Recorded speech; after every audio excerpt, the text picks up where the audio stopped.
بسم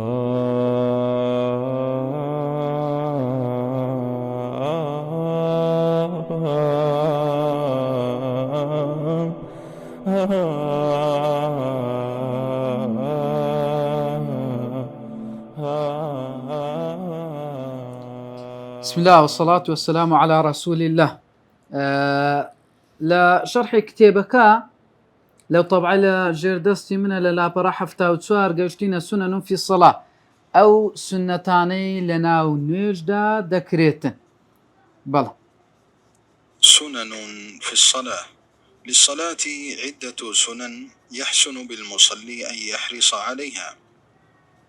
فمن ازداد عملا ازداد أجرا وفضلا وقربا. وبمثل هذه السنن تكون المفارقة بين شخصين يدخلان الصلاة في وقت واحد ويخرجان في وقت واحد، لكن ما بينهما في الأجر والثواب فرق شاسع، لأن أحدهما يأتي بالسنن مع الأركان والواجبات، والآخر اكتفى بالأركان والواجبات. وللصلاة سنن عديدة نذكر منها ما يلي: سنتكاني ناو نوش لا نوش كوملك سنة ما هي كابرا كنوجي دكاتن پێوە پابند دەبیتن، هەرچەندی پێوە پابند بی ئەجر و پاداشتەکەشی زیاتر دەبیتن و فەزلەکەی زیاتر و نزیک بوونەوە لە خوای پەروەردگار. فەرق هەیە لە بەینی دوو کەسان سنەتی دەکەن، خەریکی نوێژی سنەتن، لێ کاتیش دوو کەس نوێژی دەکەن، نوێژەکە فەرز بیان سنت بی، لێ کاتی دەیکەن باشە، بەڵام ئەو کەسەیان ئەجری زیاترە لەو کەسەیان. فەرق شاسع، فەرقەکی فراوان و گەورەیە لە بینی ئەو دوو کەسەی کەبیر باشە. لەبەر چییە؟ چونکە هەر یەکەچیان سنەتەکان جێبەجێ دەکات، ڕوکنەکان وەکی خۆی هەموو شتەکان بە جوانێ جێبەجێ دەکات، ئەمما ئەوە کەیتکە بەس ڕوکنەکان بەس واجبەتەکان یعنی هەر ئەوەتی کە جێبەجێ بووە تەواو. زۆر فەرقی هەیە، ئەویان بە تومانینەیە، ئەویان تومانینەی کەمە، ئەویان مثلا زیاتر قورآانی دەخینی، ئەویان کەمتر دەخینی، ئەویان پابندە بە سنەتەکان، ئەویان سنەتەکان ناکە وانە لێ کات دەیکەن، بەڵام ئەجری ئەوەیان زیاترە لەوەیان. اینجا دەڵێ لە بۆ نوێژ لە ناو نوێژ کۆمەڵێک سنەتەیە، ئینسان پێش ئەوەی دەست بە نوێژ بکاتن کۆمەڵێک سنەت دەکاتن، اینجا دەست بە نوێژەکەی دەکاتن و ئەو ئەجر و پاداشتانە بەدەستدێنی. بەڵێ أولا السترة، ويسن فيها ما يلي: يسن اتخاذ السترة، والسترة سنة للإمام والمنفرد، وأما المأموم فسترة الإمام سترة له. ويدل على سنية اتخاذ السترة حديث أبي سعيد الخدري مرفوعا رضي الله عنه وفيه: إذا صلى أحدكم إلى شيء يستره من الناس. والأحاديث في سنية السترة كثيرة، فقد استتر النبي صلى الله عليه وسلم بالسرير والجدار والجذع والخشبة والحربة والعنزة والراحلة وغير ذلك. والسترة مشروعة في العمران والفضاء، في الحضر والسفر، سواء خشي مارا أو لم يخشى، لأن الأحاديث لم تفرق بين العمران والفضاء، ولأن النبي صلى الله عليه وسلم كان يستتر في حضره وسفره، كما في حديث أبي جحيفة رضي الله عنه. بەڵێ یەکەم شت سوترا و ئەو سنەتانەی کە پەیوەستن بەویەوە. دانانی سوترا سنەتە. سوترە چییە؟ ئەوەیە کابرا کە نوێژی دەکاتن شتێک لە پێشە خۆی دادەنێتن ببتە بربەست، ئەو بربەستە باشە سنەتە. ئەو بربەستە سوترە دەڵێ سنەتە لە بۆ چێ؟ لە بۆ ئیمام و منفەریدی، لە بۆ ئەو دوێ سنەتە. ئەمما لە بۆ مەئمومی واتە ئەگەر نوێژەکەی بە جەماعەت بوو، سوترەی ئیمامی سوترەیە لە بۆ هەمیان، کە بە جەماعەت نوێژی کرد، ئیمام شتێکی لە پێش بوو، سوترەکی لە پێش بوو، سوترەی ئیمامی لە بۆ هەمیانێک. کەواتە مادەم ئەتوو نوێژت بە جەماعەت کرد، پێویست ناکە سوترەی لە پێشە خۆت دابنی، سوترەی دامنێت تەواو. سوترەی ئیمامی لە بۆ هەمووتانە. بەڵگەشە حەدیثەکە ئەبو سعید خودری وەرجیرایە کە دەفەرمێ: إذا صلى أحدكم إلى شيء يستره من الناس. فەرمی ئەگەر یەکێک لەنگۆ نوێژی کرد با شتێک دابنێ بیپارێزی لە خەڵکی، باشە سوترەك دابنێتن ئەوجا حەدیث گەلە زۆرە لەبارەی دانانی سوترا حتا پێغەمبەری عەلەیهی سەڵات وەسەلام جاری وا هەیە قەرەوێڵەکەی کردیتە سوترا، جاری وایە دیواری کردیتە سوترا، جاری وا هەیە جذع قەدی دارخورمای کردیتە سوترا، جاری وا هەیە دارەکی کردیتە سوترا، جاری وا هەیە خەنجەرێکی کردیتێ، جاری وا هەیە ئەوە با بڵێن چەقوەکی کردیتێ، جاری وا هەیە با بڵێن بار ئەها مەسەلەن کابرا ئەسپە ئەوە بە باری وشتر و ئەو شتانە مەسەلەن چوویتە پشتەوی کردیتێ وەکو سوترەک داینایە غەیری ئەوانش. ئەوجە سوترە مەشروعە سنەتە لە چ عمرانی وەلفەضا ئاوەدانی یان لە دەشتایی ئەوە نەبی برێ وڵی کاکە ئەمن لە ماڵێمە یان لە مزگەوتێمە یان لە شوێنەکەم ئاوەدانە لێ سوترەمدانە ئەوە کەت کە لەو دەشتە چۆلەی نوێژی دەکەم لەو پانتایەتێ نوێژی دەکەم لۆ سوترێ دابنم خۆ کەسی لێ نییە لەو دەشتاییەی یان بڵێ وەڵا ئیلا لە سەفەر دەبیان ئیلا لە ماڵەوە دەبی نا لە هەموو کاتەکان یان ئەوەیە برێ وڵی کاکە ئەمن دەترسێم خەڵک بە پێشمدا بێ لێ سوترێ دادنێم یان ناترسێم سواء خەشیە المارە ئەو لەم یەخشا ترسا لەوەی کە کەسێک بە پێشیدا بڕوە یان بە پێشیدا نەڕوە لە هەردوو حاڵەتان لە هەموو ئەو حاڵەتانەی باسمان کرد سوترەدانان سنەتە سوترێ دابنێ لەبەروەی ئەو حەدیسانەی کە هاتیە هیچ فەرقی نەکردێ لە بینی عمران و فەضا لە بینی ئاوەدانی و چۆڵایی هیچ فەرقەچی نەکردێ و پێغەمبەری خوا عەلەیهی سەڵات وەسەلام لە ماڵەوە و لە سەفەریش هەر سوترەی دانایە وەکو حەدیثەکەی ئەبوو جوحەیفە کەواتە سوترەدانان سنەتە ئەو کابرایە سوترە دابنێ لە هەر کاتێک بوو لە هەر بار و دۆخەک بوو بەتەنێ بوو یان ئیمام بوو بەتەنێ بوو یان ئیمام بوو سنەتە ئەو کابرایە سوترەی دابنێ ئەگەر ئەو سوترێت دانا سنەت وایە چەند لێت نێزیک بیتن ئێستا دێ باسی ئەوە دەکات کە بزانین چەند لێمان نێزیک بین. ثانيا يسن الدنو من السترة، وإذا دنا من السترة فإن السنة أن يكون بين موضع سجوده وبين السترة قدر ممر الشاة، لحديث سهل بن سعد الساعدي رضي الله عنه قال: كان بين مصلى رسول الله صلى الله عليه وسلم وبين الجدار ممر الشاة، والمقصود بالمصلى هو موضع سجوده صلى الله عليه وسلم. وجاء عند أحمد وأبي داود أن بينه وبين السترة 3 أذرع، وهذا باعتبار إذا وقف يكون بينهما كذلك. سنەت وایە ئینسان کاتێکە ئەو سوترەی دادنێ لێی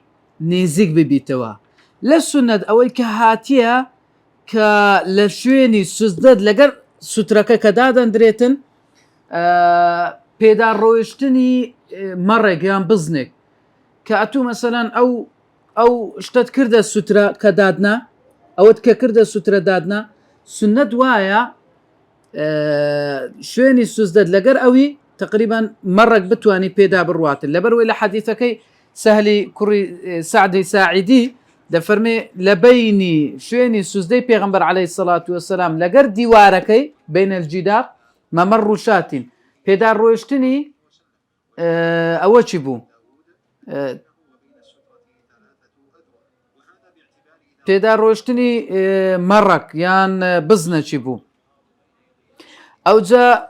مەقسود بەوەی کە دەڵێ مەوضع السجود یان مسەلا لەگەر ئەوەیتی شوێنی سوزدە برنەکەی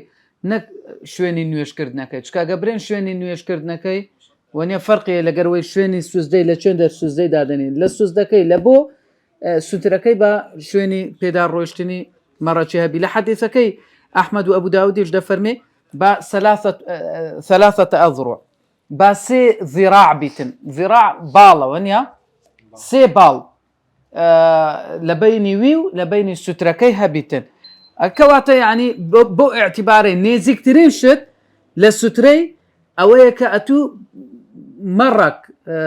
بتوانی بۆ بینەیدا بڕوە ئەوە نێزیکترین دوورترین یان با 3 باڵ لێ دوور بیتن 3 باڵ لێ دووربی ئەوجا هەندێک دەڵێن ئەو 3 باڵە چیە لەو شوێنێک کە پێغەمبەر عەلەیهی سەڵات وەسەلام پێی داناوە هەتا گەشتیتە سوترەکەی 3 باڵ بووە هەندێک ئەوهای لێک دەدەنەوە ئەوجا ئەگەر ئەمە بەوەی لێک بدەین و لە شوێنی سوزدەکەی کە داینە هەتا وەکو گەشتیتە سوترەکەی 3 باڵ بووە ئەوە کەواتە بە دوورترین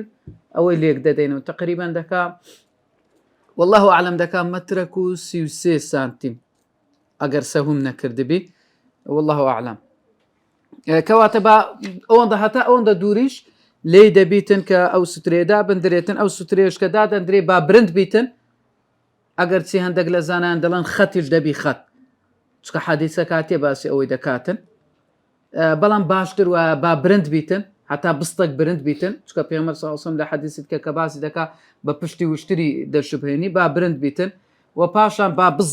بالضبط ڕاستە و ڕاست لەکن سرد نەبی قیچەک ئەولاتر بگریان قیچەک ئەولاتر بگریتن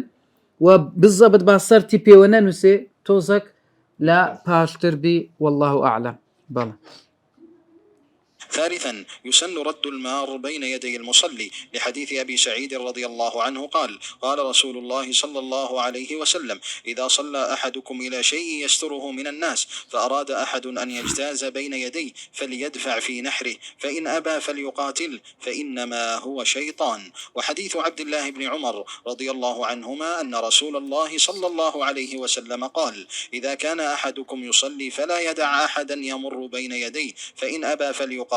فإن معه القرين. وأما إذا كان المار بين يدي المصلي امرأة أو كلبا أسود أو حمارا فإنه يجب دفعه على الصحيح لأنها تقطع الصلاة كما في حديث أبي ذر رضي الله عنه عند مسلم بخلاف غيرها فإنه لا يقطع الصلاة. قال شيخنا رحمه الله في الممتع ويحتمل أن يقال يفرق بين المار الذي يقطع الصلاة مروره والمار الذي لا يقطع الصلاة مروره فالذي يقطع الصلاة يجب رده والذي لا يقطع الصلاة مروره لا يجب رده لأن غاية ما يحصل منه أن تنقص الصلاة ولا تبطل بخلاف الذي يقطع الصلاة مروره فإنه سوف يبطل صلاتك ويفسدها عليك. انتهى كلامه. وليس لقرن المرأة مع الكلب الأسود والحمار علة جامعة بينهم على الصحيح وإنما لكل واحدة علة ففي المرأة فتنة وانشغال لقلب المصلي ولغيرها النجاسة وكونه شيطانا كما قال النبي صلى الله عليه وسلم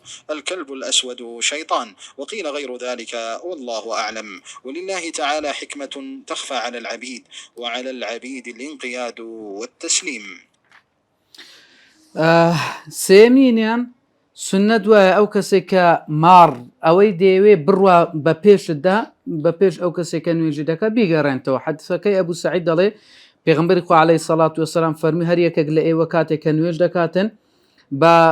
سوترێکدا بنێتن لە خەڵکی بجێرتەوە و ئەگەر کابرایە گویستی ئەیەجتازە بەینە یەدەی تێپەڕیتن بە پێشی فەلیەدفع فی نەحریه نەحر ئەوەیە سینگە ئێرە لە لای ملەوە قیچەک خواردتر ئەوە نەحرە بە پاڵ بە نەحریوە بنێ پاڵ بە سینجیەوە بنێتن ئەوجا ئەگەر کابرا فئین ئەبا ئەگەر کابرا ڕەتی کردەوە هەر دەویست بێتن فەلیوقاتیل بە شەڕی لەگە بکە شەڕ لەگەرکردنەکە چێ یەکەم جار ئەتو دەستی ئەوە ڕادەگری کابراکە دێتن دەست ڕادەگری نێلی کابرا بێ ئەوجا ئەگەر هەرویستی بێ پاڵەکەی تۆزێک ئەوە تر دەکەی سەریع دەکەی ئەگەر هەرویستی بێ ئەوجا پاڵەچی نەک بچی شەڕی بۆن قسانێ و بری وەڵا کاک وەرە باش شەڕ نامەبەستی لەوەیە کە بە خێرایی بە ئەوەی پاڵی دەدەی ئەگە و کابراشتە چیشی لێ هات هیچ ناکەوتە ئەستۆی تو لەبەرەوەی نابی بەو بینەیدا بڕۆ کەچی ئەو هاش دەکا حەدیسەکە نافەرمی ئەگەر چل ڕابوەستێن لە بۆتان باشترە بەس بە پێش یەکەچی نەڕۆن ئەوجا ئەتو ها باسی ئەوی دەکەن چل ساڵە و چل مانگ و چل ڕۆژ و کاکە ئەتو دابنێ باسی چل سەعاتیشی نەکردیە باسی چل دەقەی کردیە لامیان کەمتر وەنیە لەوانەیە کە باز دەکرێت برێت چل دەقە کابرا ڕابوەستێتن بەس بە پێشی دانەڕواتن کوێ ماهەیە چل دەقە ڕابوەستێەوەندا یعنی ها هەموو کەواتە مهمە ئەو نقطەیە بە چاوەکی گرنگ تەمەشا بکرێتن و حەدیثەکەی عەبدوڵای کوڕی عومار دەفەرمێ پێغەمبەری خوا عەلەیهی سەڵات وەسەلام فەرمووی ئەگەر یەکێک لە ئێوە نوێژی کرد فەلا یەدع ئەحەدەن یەمڕ بەینە یەدەی ڕێگا نەدە کەس بە پێشیدا بڕوە ئەوجا ئەگەر کابرا یعنی هەر دەویست بە پێشیدا بڕوە بە شەڕی لەگە بکە فئینە معه قەرین لەوەکەیت کە فەرمی شەیطان فإنما هو شيطان يعني كردوكا كردوي شيطانة وليرا دفرمي قرين شر لەگەر شەیتانێتی وەنیا کە پێغەمبەر عەلەیهی سەڵات وەسەلام فەرمی هەموو کەسێکمان قەرینێکمان لەگەرە عەلەیهی سەڵات وەسەلامیان فەرمی ئەتوش فەرمی بەڵێ بەس من خوای گەورە هیدایەتی داوە ئێستەوە لە با بڵێن لە دەوری کەعبەیە وەنیا حەدیسەکە باسی ئەوەی دەکاتن کەواتە هەموو کەسە قەرینێکی لەگەرە کە بەرەو خراپەی بباتن هەتا لە قورئانیش باسی ئەو بابەتەی دەکات لە سوورەتی قاف وقال قرينه هذا بەڵێ بەڵێ بەڵێ مسادی ئەو کەسی کە من پێشدار منداڵ بوو پێشدار منداڵ ئەو جێستا دەڵێ ئەمە ئەو کەسێک کە بە پێشتدا دەڕوە ئەگەر ئافرەت بوو سەجی ڕەش بوو لەگەر گوێدرێژ بوو ئەوانە واجبە ئەتو ئیلا ڕەتیان بکەیەوە نێلی بە پێشتدا بڕۆن لەبەروی ئەوانە نوێژەکەی دەبڕن لەبەر حەدیثەکەی ئەبوو ذەڕی ڕەزا و ڕەحمەتی خوای لێبیتن بەڵام ئەوان کە نە مەسەن ئەگەر پیاوەک بە پێشتدا بڕوە لە ئەجر و پاداشتی کەم دەکاتەوە لە ئەجر و پاداشت بەس ئەگەر ئافرەت یان سەگی ڕەش یان با بڵێن حیمار گوێدرێژ بە پێشیدا بڕوە ئەو کابرا هەر نوێژەکەی پێ بەتاڵ دەبتەوە ئەوجە خلافێ لە بینی عولەما دیسان لەسەرەوەی ئایا پێی بەتاڵ دەبتەوە یان ئەویش ئەجری کەم دەکاتن بەشەک پێیان وایە ئەجری کەم دەکات بەشەکیش پێیان وایە هەر بەتاڵ دەبتەوە نوێژەکەی هەر نوێژ بەتاڵ دەبتەوە تەواو لەبیسەر لە نوێ دەست پێ بکاتەوە شيخ ابن عثيمين لشرح ممتع دفرميتن احتمالي اويه فرق هبيتن لبيني او كسي كبابيش دا دروا نويجي بطال دكاتو او كسشي كنويجي بطال ناكاتو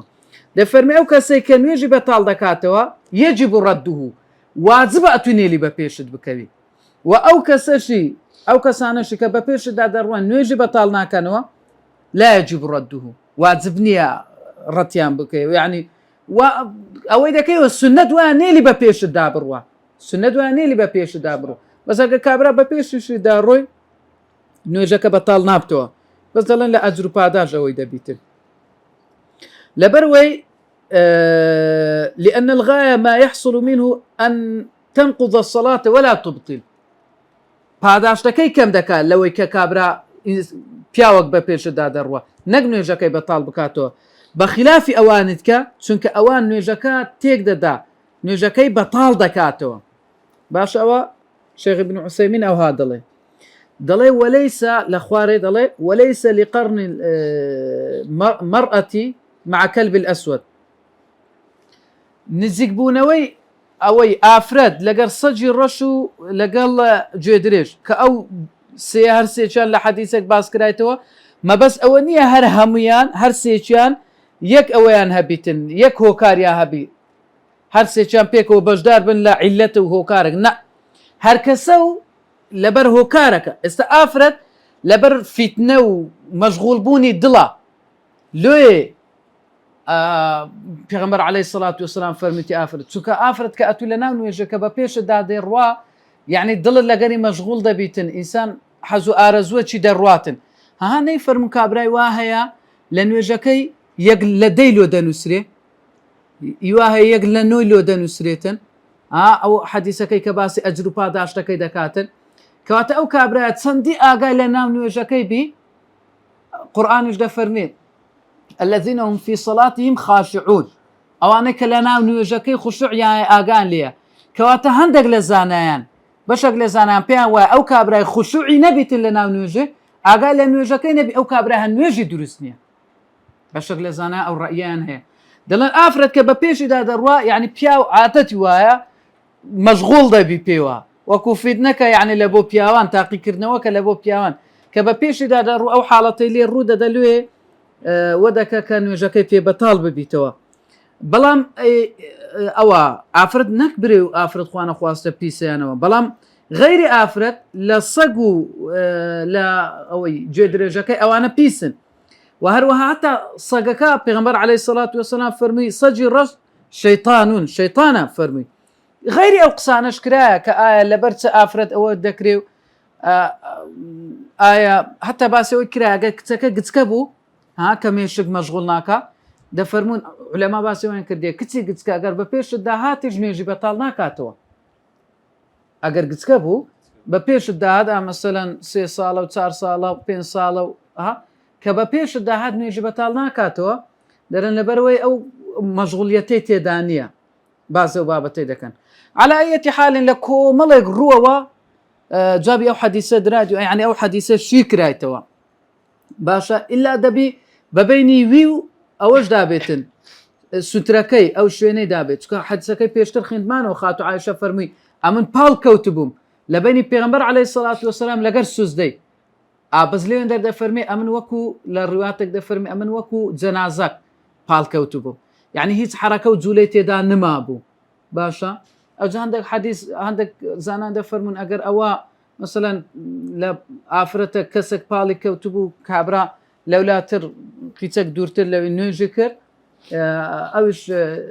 تەئسیراتی لەسەر نوێژی نییە لەبەر حەدیثەکەی خاتو عایشەی کۆمەڵک ڕوونکردنەوەشی لێ هەیە حیکمەتەکان بەشەشی لەمە دیارە و بەشەشی لەمە دیار نییە تەواو ئەمە تەسمیلی فەرمانی خوای پەروەردگار دەبین کە لەو بارەیەوە پەروەردگار الله جل جلاله وهي فرمو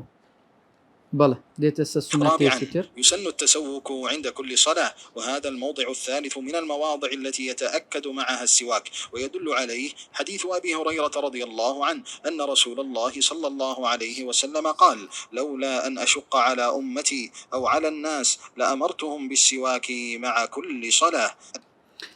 سنتي تشوارم أو كسواك بكاربيني لكاتي نويجي ئەوە شوێنی سێیەمە کە ئەمە باسی ئەوەی دەکەن سیواک تێدا سنەتێکی زۆر گەورەیە حەدیسەکەی ئەبوو هورەیرە دەڵێ پێغەمبەری خوا عەلەیهی سەڵات وەسەلام فەرمووی ئەگەر قورس نەبا لەسەر ئومەتەکەم لەسەر خەڵکی فەرمانم پێدەکردن بە سیواکردن لەگەڵ هەموو نوێژێک ئەو جەزانان لێرە دوو قسەیان هەیە لەبارەی بەکارهێنانی سیواک لە کاتی نوێژ ئایا پێش ئەوەی هەڵبستیەوە لە بۆ نوێژ سیواکەکە دەکەی یا ئەو کاتێککە هەڵدەستیەوە سیواکەکە دەکەی والله أعلم ئەوەی کە ئەمن تێگەیشت بم ئەوەی پێش ئەوەی هەڵبستیەوە لە بۆ نوێژ سیواوکەکە دەکرێتن ئەوجا مەسەلەن نوێژەکە دەست پێ دەکرێت نەک لە کاتی ڕادەوەستی پێش ئەوەی الله ئەکبەر بکەی ئەوجا سیواوکەکە بکرێ والله أعلم ئەمما ئەگەر کابرا مەسەلەن دانە نیشتبوو یان کابرا یەکسەر هات دەستی بە نوێژەکەی کرد ئەو کاتەکەی ئەوەیە کە پێشی دەست پێکردن الله ئەکبەر هەرچەندی پێی بکرێ پێش ئەوەی کە الله ئەکبەر بکە پێشتر کابرا سیواکەکەی بکە ئەگەر بە دانیشتن بی یان ئەگەر پێش ئەوەی بگەیشتە ڕێزەکە سیواکەکە بکە ئەو جگەیشتە ڕێزەکە ڕابوەستێ و الله ئەکبەر بکاتن نەک لەو کاتی پێشوی بگەیشتە سەفەکە پێش بگەیشتە ناو سەفەکەی سیواکەکەی بکە لە سەفەکە جوان ڕاوەستی و الله ئەکبەر بکە نەک مەشغوڵیەتی سیواکەکە بی والله أعلم ئەوەی کە بیستبمان لەسەری زيادة أوها بل أثناء القيام يسن ما يلي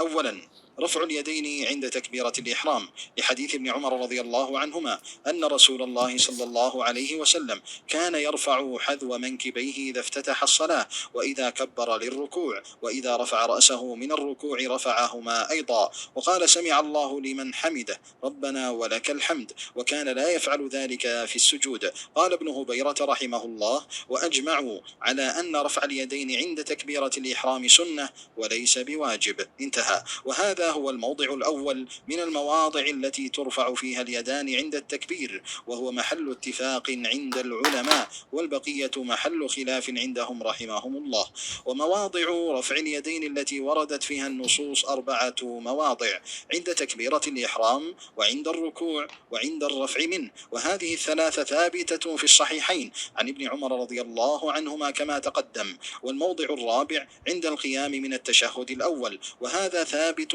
عن ابن عمر رضي الله عنهما أيضا في صحيح البخاري بلى أو جار باسي لا أو دكاتو لكاتي كراوستان أثناء القيام كاتي كاتو راوستان لبون ويجي تسنة تبكم دلي دزبرس كردنوا لكاتي تكبيري إحرام لكاتي الله أكبر دكي دزبا نويج دكي ابن عمر رضا ورحمة خوالي بدل بيغمبر إخوة عليه الصلاة والسلام دستي برز دكرد وحذو منكبي سرشانة كان يتأسي سرشاني أو زدو شيء أزما هي برا طبعا أتو أونا ولا بدرو لقبلي دكي كرو لقبلي كرد يان سر بنزكانة تتا سرشانة دي ونيا يانيش أو بنزكانة تتا نرماتي جي ديتن أوها برز دكاتو يان أوها ديتن رو لقبلي دكاتن الله أكبر دكا دەفەرمێ لە کاتێکە سەرەتای دەست پێکردنی نوێژەکە ئەو های دەکرد و لە کاتێکە دەچۆ ڕکوعی و لە کاتێکە سەری بەرز دەکردەوە لە ڕکوعی هەردەستا لە بۆ سەمی الله لمن حەمیدە ئەو های دەکرد پێغەمبەری خوا عەلەیهی سەڵات وەسەلام. ئەوجا ئەبوو هوبەیرە دەفەرمێتن ئیجماع لەسەر ئەوەی هەیە کە تەکبیرەی ئیحرام کە سەرەتا کە دەست پێ دەکاتن ئەوە دەست بەرزکاتەوە سنەتە واجب نییە، سنەتە واجب نییە. ئەوجا ئەوە یەکەم شوێنە کە باسی دەکەین کە دەست بەرزکردنەوە تیدا سنەتە باتفاقی عولەمای ئەوە هەموو عولەمان ئیتفاقیان لەسەر ئەوەی هەیە ئەو جێیە سنەتە تێدا دەست بەرزکەیەوە. بەڕاستی یعنی عیف دەبینی هەندێک کەسەیە یعنی مەسەرەن دەست بە نوێژە دەکا دەستی لەولا دەینی دەستی لە پشتەوە دەینی و ها لە جێوە ئەو هادەکا و جارو ئیمامە ئیمام مان خرات و پێشنوێژ لۆمە خەڵکەی دەکات لە جێ ئێت لۆ یعنی دەدا مادەم اتفاقی عولەمای لەسەرە ماخرا ئەوە یعنی بەبێ نیزاع اتفاقی لەسەرە یعنی ئەوە چی ئەتوە هادەینی چێ فێر ئەوەی کردی چێ فێری کردی ئەوەی ئەوها بینی چێ فێری کردی یەکسەر لە جێوە برندکەی چێ فێری کردی ئەوها بکەی ئەخەوە ئەوە لۆ ئەوەی دەکەی ینی بەس پێم برێ لۆ ها دەکەی. پێغەمبەر کوی کردی عەلەیهی سەڵات وەسەلام هێشتا کابراک بیکاتن دەرکاکە وڵای ئەوە لەوانەیە جەهلی پێهەبی نەزانبی بەس ئەتوو ئەگەر پێشنوێژی دەکەی ئەگەر کابراک ئەهلی عیلمی یعنی بەڕاستی عیبە ئەهلی عیلم کەسەکە پێشنوێژی دەکە ئەو حرەکانە بکە. پێغەمبەر کوی کردی عەلەیهی سەڵات ئەجا هەندێک زۆرێک لە ئیمامەکان نەکاندێک ئەوها دەکە ئەخ ئەوە چییە ئەوە چییە چێ فێرە ئەو بابەتی کردی ئەوها بکەی تەشبیه نەبی بە ئەوان دەچی یعنی وەنیە قسەکە وەژ نییە بکرێتن. پاشە ئەو جیانەی تێم گەیشتی ئەو جیانەی کە نەسی لەبارەی هاتیە چار جێگایە ئەوەی کە لەگەر دەست پێکردنی نوێژەکەی چوونە ڕکوع و هەستانەوە لە ڕکوعی ئەو سێیە ثابت بووە جێگیر بووە حەدیثی بوخاری و موسلیمی کە ئەو سێ جێیە با بڵێن هەیە حەدیثی لەسەر هەیە کە پێغەمبەر عەلەیهی سەڵات وەسەلام وەی کردیە. شوێنی چارەم کە شوێنی دەست بەرزکردنەوەیە لە تەحیاتی یەکەم کە تەحیاتی دەخینی و هەڵدەستیەوە ئیبن عومەر ئەلێوێندەر دەستی بەرز کردیتەوە کە لە سەحیح بوخاری هەیە کەواتە دەڵێ ئەوە چارەم جێ بەڵام ئەو چارەمە هەموو زانایان باسییان نەکردی سێ جێیەکە زۆر باسییان کردیە لە کاتی دەست پێکردنی نوێژ چوونە ڕکوع و هەستانەوە سەمیع الله لمن حەمیدە ئەوە زۆر باسییان کردیا عولەما بەس ئەو چارەمە کەمیان باس کردیا بەس حەدیث صحیحی لەسرە ئەو ئایا لە دانیشتن دەست بەرز دەکەیەوە یان وەچاستایەوە الله ئەعلەم ئەسڵ وایە وەچاستایەوە چکە ئەوەی دەست بەرزکردنەوەکانی پێغەمبەر عەلەیهی سەڵات وەسەلام لە هەستانەوە بووە هات لە بیدایەتی کە دەست پێ دەکات کە دەستە ڕکوعی دەست بەرز کردەوە ئەچە ڕکوعی کە هەستایتەوە لە سەمیع الله لمن حەمیدە وەچاستایتەوە دەست بەرز کردیتەوە الله ئەعلەم دەست بەرزکردنەوەکانی لە هەستانەوە بووە لێ ئەوەشیان والله ئەعلەم لە هەستانەوەیە ئەوە والله ئەعلەم سەهوە ئەوەی کە لە خوارێ ئەگەر چی هەندێک ڕەئیما هەیە لە زانایان باسی ئەوش دەکەن کە لە خوارێ دەست برن کە ئەو جاستەوە بەڵام والله ئەعلەم سەواب وایە لەسەرەوە دەست بەرز بکاتەوە. ئیبن مەسعودە پێم وابی والله ئەعلەم باسی ئەوەی دەکات دەفەرمێ لەبەر چ ئەوها ناکەن لەگەر هەر پەنجەچی دەخێرتان دەگەشتێ لەگەر هەر پەنجەچی دەخێرتان دەگەشتە چکە ئەتوو کە سونەتە چی دەکەی سونەت یەک بەدەیە دەڵێ ئەو پەنجانەش هەمووی بە هەریەکە و بە ئەوەکە حسێب دەکرێت کە بەرز دەکەیەوە لەگەر هەر ئەوەشی والله ئەعلەم ئەگەر سەهوم نەکردبێ ئەوە حەدیثەکەی لە ئیبن مەسعودی کە ئەو قسەی دەکاتن الله ئەعلەم. بەڵێ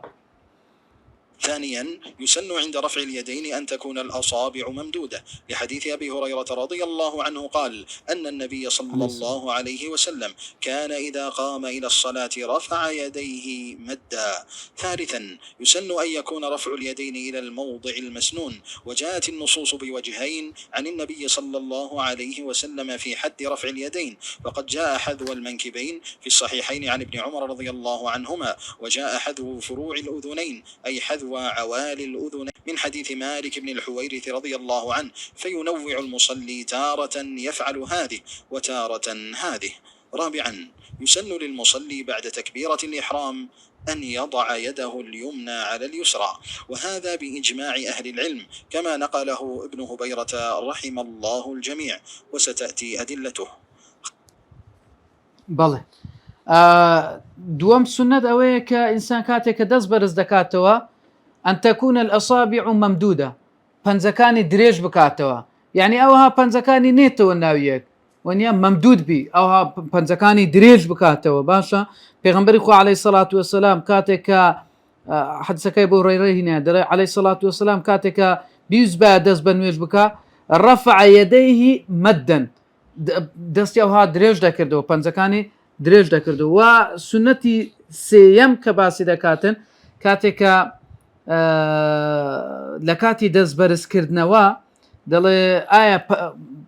دەستمان لە چێن دەڕابگرین دیارە دوو شوێن هەیە وەکو تازە باسمان کرد حەدیسەکەی ئیبن عومەر کە دەفەرمێ حەذوە مەنکیبەی یعنی ئاستی سەرشانەکانی هەتا ئاستی سەرشانەکانی بەرزی بکاتەوە و حەدیثەکەی مالیکی ڕەزا و ڕەحمەتی خوایان لێبی دەفەرمێ حەذوە فروعەی ئوذونەی بە ئەندازەی لای گوێیەکانی دەڵێن زانان دەڵێن ئەو پەنجە گچکەیە بە ئەوەی بکەویتن ئەجلوێ لە شافعیەکان هەتا دەڵێ سونەت وایە لێ بدە ئەوها لە ئەو پەنجە گچکەی لە جێ بدا لێ هەندێک لە ئیمامەکان یان بەشێک لەو ئیمامانە تەمەشا دەکەی پەنجە گچکەکەی لەکن ئەوەی جێ دەداتن بەس بەداخەوە زۆریان ئەوها دەکەن خوار دەکەنەوە لە بۆ لای دەموچاویان ڕاستە ئەوەی دەکاتن بە زەباتیان ئەوەی ئەوەکەی دەستەکەی ڕوو لە خۆی دەکە لە باتی ڕوو لە قیبلەی بکاتن پاشان ئەوجە دەرە سونەتە جارێک ئەوها بکەی و جارێکیشەوە بکەی هەم هەتا ئاستی جێبی هەمە هەتا ئاستی سەرشانیشت بی چوارام سونەتە لە بۆ ئەو کابرایی کە دەست بە نوێژ دەکاتن لە پاش تەکبیرەی ئیحرام أن يضع يده اليمنى على اليسرى دەستدانان لەسەر ڕاستە لەسەر چەپەی دەڵێ سونەتە باشە کاکە دەڵێ ئەوەش بە ئیجماعی ئەهلی علم ئەو شتەیە سونەتە وەکو ابن هبيرش ئەوەی نەقل کردیا ڕەحمەتی خوای پەروەردگاری لێبێ دوایش دلیل دێ لەسەر ئەو بابەتە یعنی ئەگەر کابرایەک دەستی نەگر لە نوێژێ ئەمە نارێن نوێژە ئەو کابرایە بەتاڵ بوویتەوە بەس دەنێ خلافی سونەی کردیا ئەو کابرایە پێچەوانەی سونەتی کردیا چکە پێغەمبەر عەلەیهی سەڵات وەسەلام بەدایم دەستی گرتیە نەبووە دەستی بەرداتەوە کەواتە ئەو کابرایە پێچەوانەی سونەتی کردیا ئەوەی کە ئەوهای کردیە بەڵێ خامسا يسن أن يقبض يده اليد اليسرى وفي صفة وضع اليد اليمنى على اليسرى وجهان يستحب للمصلي أن ينوع بينهما الصفة الأولى يضع يده اليمنى على اليسرى لحديث وائل بن حجر رضي الله عنه قال رأيت رسول الله صلى الله عليه وسلم إذا كان قائما في الصلاة قبض بيمينه على شماله والصفة الثانية أن يضع اليد اليمنى على الذراع اليسرى لحديث سهل بن سعد رضي الله عنه قال كان الناس يؤمرون أن يضع الرجل اليد اليمنى على ذراعه اليسرى في الصلاة فهو مرة يضعها على اليد ومرة على الذراع لينوع في تطبيق السنة. پێنجەم ئەوەیە کە دەستی ڕاستی کە خستە دەستی چەپی بیگریتن دەرێ لێرە دوو ڕووما هەیە لە کاتێککە دەستی ڕاست لەسەر دەستی چەپ دادەنی ئەو کابرایکە نوێژی دەکە یەکەمیان سنەتە دەستی ڕاست لەسەر دەستی چەپەدا بندرێ لە بە حەدیثەکەی وائل کوڕ حوجر کە دەڵێ پێغەمبەری خوام دیت عەلەیهی سەڵات وەسەلام کاتێککە بە پێوە نوێژی دەکرد قبض يمينه على شماله قبض ئەوها گرتیتی وەنیە قبضە گرتیتی دەستی ڕاستەی بە دەستی چەپەی پێگرتووە لە صفەتی دووەم دەڵێ دانانی دەستی ڕاست لەسەر ذیراع ئەو مەچەک لە سەوێن دەری دادەنێتن حەدیثەکەی سەهل بن سعد دەفەرمێتن پێغەمبەری خوا عەلەیهی سەڵات وەسەلام دیارە فەرمانی بە خەڵکی دەکرد کە دەستی ڕاستە لەسەر دەستی چەپە دابنێن وعلى ذراعه اليسرى في الصلاة لەسەر ئەوەی با بڵێن مەچەکی دابنێتن ئەو جەکەواتە دەڵێ جارێک لەسەر مەچەکت دابنێ جارێک لەسەر باسکت دابنێ دوو شێواز جارێک لەسەر باسچی جارەکیش لەسەر مەچەکی ئەوەیە لەسەر ئێرە ئەوها دابندرێتن ئەوەی کە ئەمن لە ئەسڵ صفە سەڵات نەبیش ئەلبانی و غەیری ئەوانەش زیاتر ئەوە والله ئەعلەم ئەسەحتر بووە یعنی ئەو ناولەپە بکەویتە سەر ئەو پشتە دەستەی ئەو پەنجانەش ئەوها بکەویتە ئێرە ئەوەی کە هاتیە لەبارەی گرتنەوە دەڵێ پێغەمبەر صلی الله علیه و سلم لە نوێژی جەنازە ئەو دوو پەنجەیە لە نوێژی جەنازە ئەو دوو پەنجەی بردیتە خوارێ لەولا ئەوها گرتیتەوە ئەو دووەشی خستیتە سەر ئەوەی باسکەکەی ئەوها بووە والله ئەعلەم ئەوەی کە لحديث كان ورد بوين وزياتر باسي أو بابتي كرديا غير نوێژی جەنازەی ئەو دەستی لەسەر دانایە ئەو های کردیە ئەو جدیارە حەدیسەکەاتێ لەسەر ئێرەش دەبی بەڵام ئەمن نەمبیستە نازانم ئەوە لە چێ هاتیە ئەوەی نازانم بەڕاستی چکە هەندەکەی ئەوها دەکا هەندەکەی ئەوها دەکا دەهینتە ئێرە نازم ئەوە کووە بەڵام ئەوە حەدیسی لەبارەی هاتیە لەگەر ئەوەش پێم وابی ئەوە ئەسەحترەکە ئەو ناولەپە لەسەرەوەی دابدرێ ئەوها دابدرێ والله تعالى أعلم بلى. سادسا يسن أن يقول دعاء الاستفتاح، ولدعاء الاستفتاح عدة صيغ يستحب أن ينوع بينها، فمرة يأتي بهذه الصيغة ومرة بهذه. ومما ورد: سبحانك اللهم وبحمدك، تبارك اسمك وتعالى جدك، ولا إله غيرك. وجاء عند مسلم أن عمر رضي الله عنه كان يجهر به ليعلمه الصحابة رضي الله عنهم أجمعين. وحديث الحمد لله حمدا كثيرا طيبا مباركا فيه. وفي فضله قال رسول الله صلى الله عليه وسلم: لقد رأيت 12 ملكا يبتدرونها أيهم يرفعها. وكذلك اللهم باعد بيني وبين خطاياي كما باعدت بين المشرق والمغرب. اللهم نقني من خطاياي كما ينقى الثوب الأبيض من الدنس. اللهم اغسلني من خطاياي بالثلج والماء والبرد.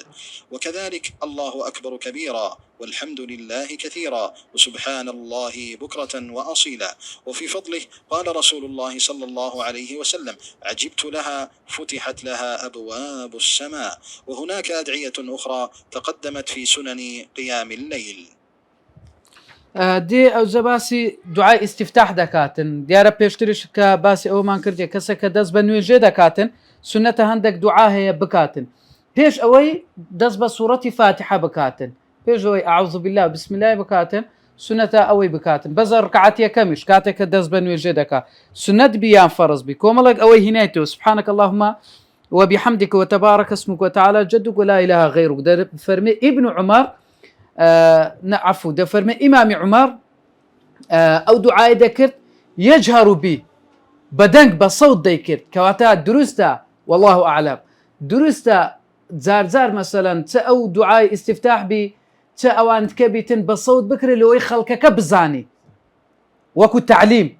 أقرنا درسني أتو دنك بيهر بري وكو تعليم فير كردن درسته والله أعلم صوت بيهر بري وكو إمام عمر ويكردي حتى الصحابة فيري بي أويك دعاشك الحمد لله حمدا كثيرا طيبا مباركا فيه أو مثلا ذكري لكاتي ويكا دزبن وجدكي باشا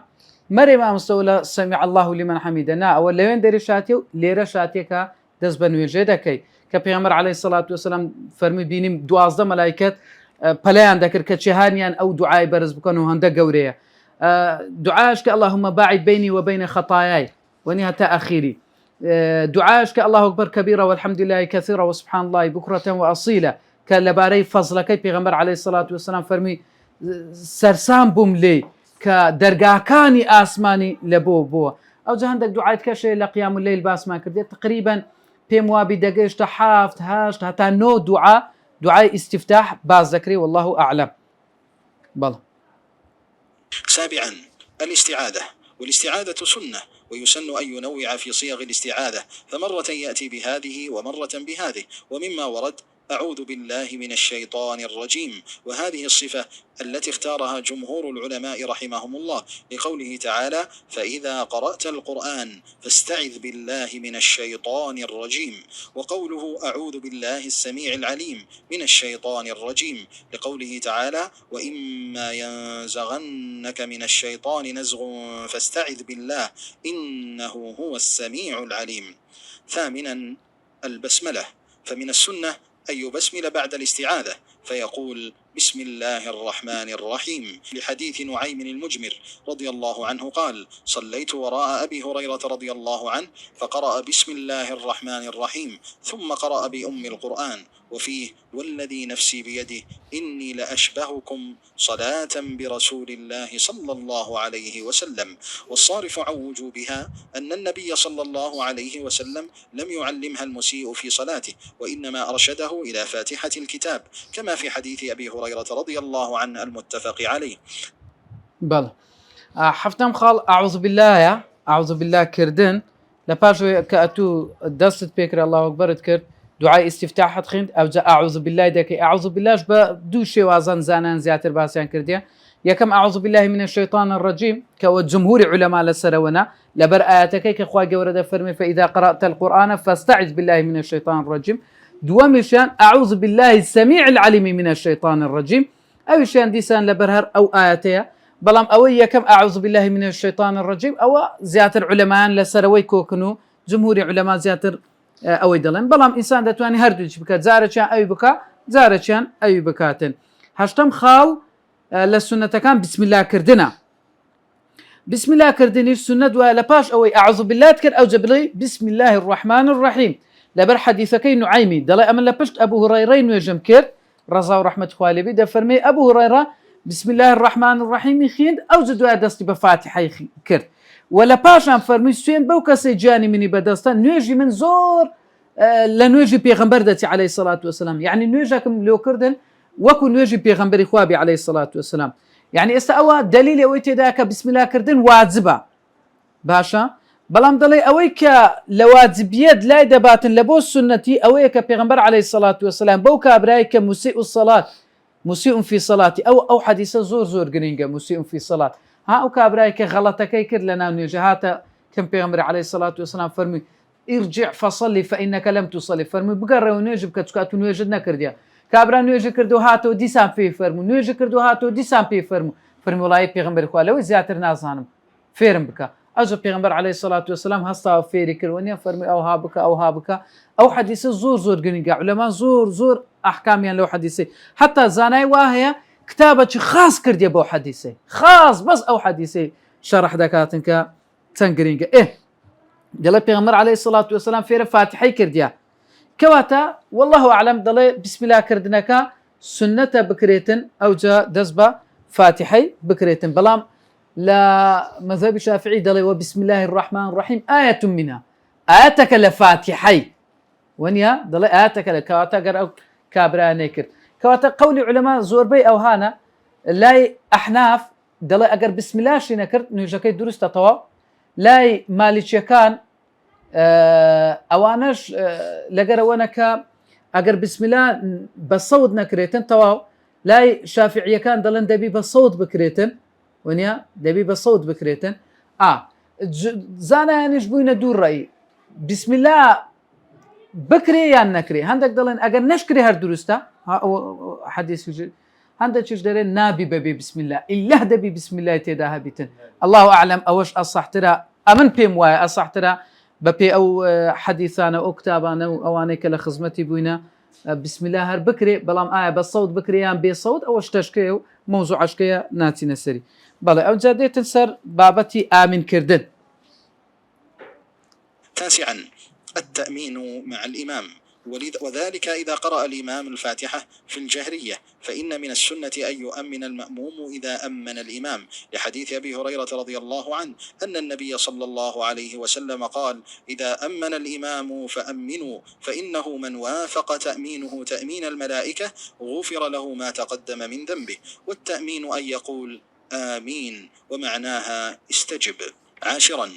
قراءة السورة التي بعد الفاتحة فقراءتها سنة في الركعتين الأولى والثانية وهو قول جمهور العلماء رحمهم الله لحديث أبي قتادة رضي الله عنه قال كان النبي صلى الله عليه وسلم يقرأ في الركعتين الأوليين من صلاة الظهر بفاتحة الكتاب وسورتين يطول في الأولى ويقصر في الثانية وقول النبي صلى الله عليه وسلم لا صلاة لمن لم يقرأ بفاتحة الكتاب يفهم منه جواز الاكتفاء بالفاتحة عما بعدها من القراءة وأما المأموم في الصلاة الجهرية لا يقرأ السورة التي بعد الفاتحة بل يستمع لإمامه. قال ابن قدامة رحمه الله لا نعلم بين أهل العلم في أنه يسن قراءة سورة بعد الفاتحة في الركعتين الأوليين من كل صلاة.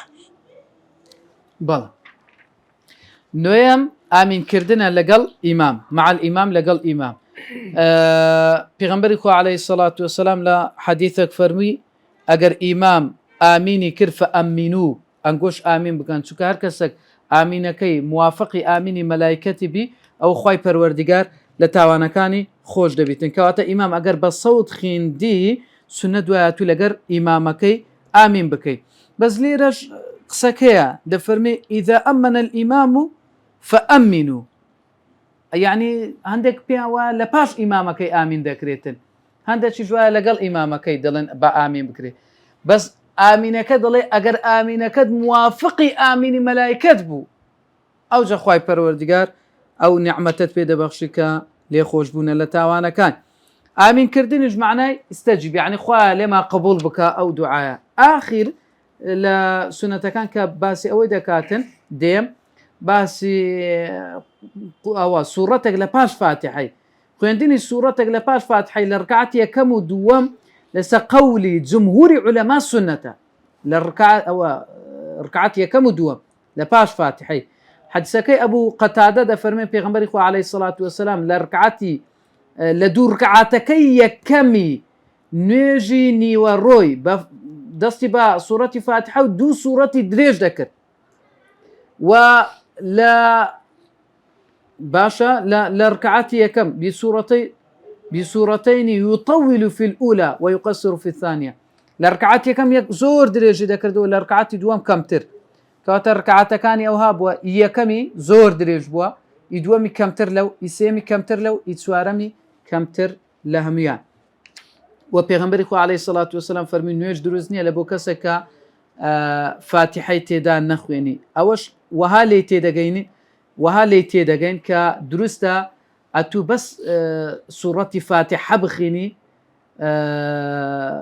ئەگەر ئەو هات کرد ئەوە نوێژەکە دروستە ئەمما ئەگەر لەگەر ئەوەی بووی لەگەر مەأمومی بووی ئەمما ئەگەر لەگەر مەأموم لەگەر ئیمامی بوو لە سەڵات نوێژە بەدەنجیەکان کاتێکە نوێژی مەغریب و عیشا و بەیانیە کە بە سەوت دەخیندرێ بە ئیما ئەو کەسەی لە پشت مەلایەکەی پشت ئیمامەکەیە هیچ سوورەتەشی نەخینی بێزگە لە فاتحەی بەڵکو لە پاش فاتحەی جێ لە ئیمامەکەی ڕابگریە زۆر جارما هەیە کابرا لە نوێژی مەغریب یان عیشایە یان سبەینەیە لە پاش فاتحەی سوورەتەشکە قول هو الله احد دەخینی مەسەلەن یا هەر سوورەتەشی دەخینی نە جێ لە ئیمامەکەی ڕابگرە بەس فاتحەی بخینە و تەواو ئەو کەت کە جێ لە ئیمامی ڕابگرە ئیبن قودامە دەفەرمی نەمانزانیوە لە ئەهلی علم لەوەی کە بڵێن أنه يسن قراءة السورة بعد الفاتحة في الركعتين الأوليين من كل صلاة نەمانزانی وە لە ئەهلی علم کە سنت بی خوێندنی سوورەتێک لە پاش فاتحەی لە دوو ڕکعاتەکەی یەکەم لە هەموو نوێژەکی سنت نییە کەواتە ئەو نوێژەی کە بە تەنێ دەیکەی یا ئەو نوێژەی کە لەگە ئیمام دەکەی بە بێدەنجیەوەی نیوەڕۆ عەسر بێدەنگەوە نیە ئەو کاتی سوورەتێک فاتحەی دەخینی و سوورەتێک لە پاشی دەخینی لە دوو ڕکعاتی یەکەم و دووەم لە سێم و چارەم لە هەموو کاتەکان ڕکعاتی سێم و چارەم بەس فاتحەی دەخینی ئەگەر بە جەماعەتی شت خوێن لەگەر ئیمامی بە سەوت بوو لە هەموو ڕکعاتەکان بەس فاتحەی دەخینی دوای جێ لە ئیمامی ڕادەگری کە قورآنی دەخینی سبحانك اللهم وبحمدك أشهد أن لا إله إلا أنت أستغفرك وأتوب إليك